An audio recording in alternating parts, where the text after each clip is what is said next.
Scientists discover self-moving ice with potential for clean energy. Researchers at Virginia Tech have engineered a flat metal surface that makes ice disks slide on their own, no push or wind required. The breakthrough, published in ACS Applied Materials Interfaces, could lead to advances in defrosting, self-cleaning systems, and renewable energy harvesting. Inspired by Death Valley's sailing stones, the team spent 5 years designing aluminum plates etched with V-shaped grooves in a herringbone pattern. As ice melts on the heated plates, water channels forward through the grooves, propelling the ice along.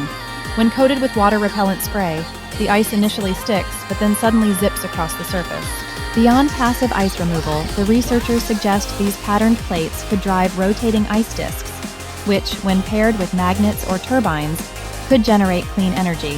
While more testing is needed, this work shows how nature-inspired engineering can unlock new methods for sustainable microtransport and power-free motion control.